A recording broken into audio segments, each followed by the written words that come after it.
I'm Steph. With my art, I go by Junkie.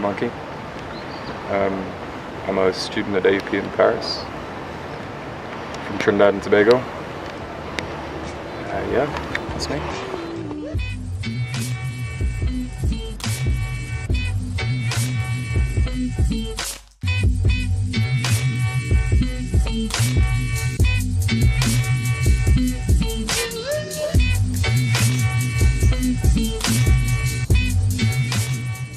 For me, Junkie is about that quote that you should be kind because everybody you know is fighting a hard battle. It's about people and things that have been through the ringer but come out the other side of it, and that there's something very, very honest and very beautiful about that, to me, at least. Without being too pretentious about it, I suppose that's what I'm trying to find for myself. The art is one way for me to explore that in a tangible way that's on paper.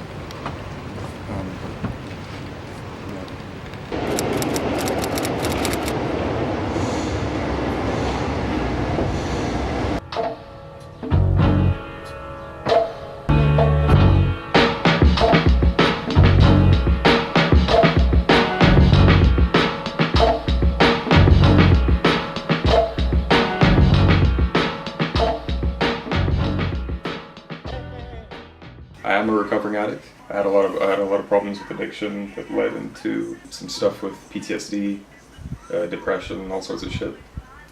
And I started drawing, and it kind of all comes from there, basically. Junkie started off as like an alter ego thing for me to just express some of the things that were going on with me when they were going on. I would have like a lot of night terrors and flashbacks and I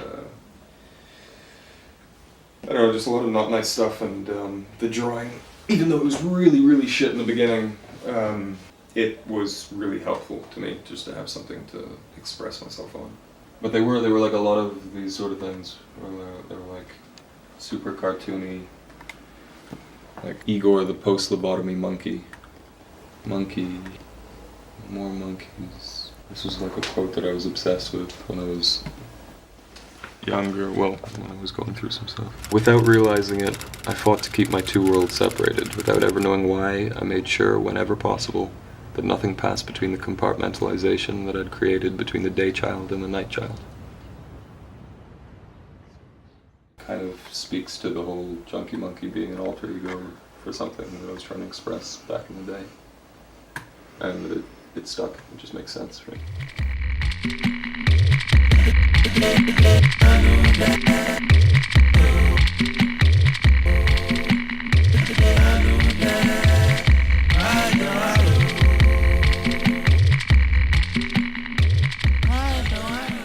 My inspiration comes from people that I admire, artists like Jamie Hewlett, who did the Gorillas, Jim Mahfood, who does a bunch of comics, people like Andrew Salgado, who are more fine art painters. Paris itself is home at this point, and I think it's had a big impact on not only me, but the work that I do.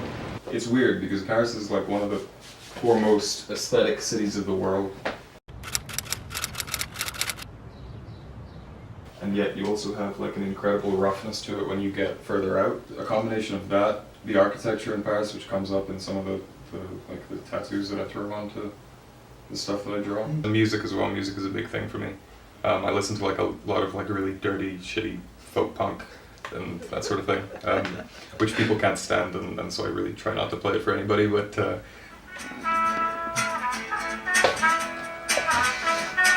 have to wait till it kicks in.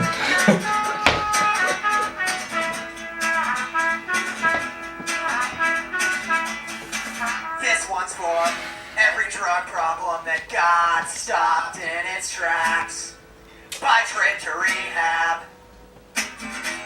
I'll miss railing pills with you in the park.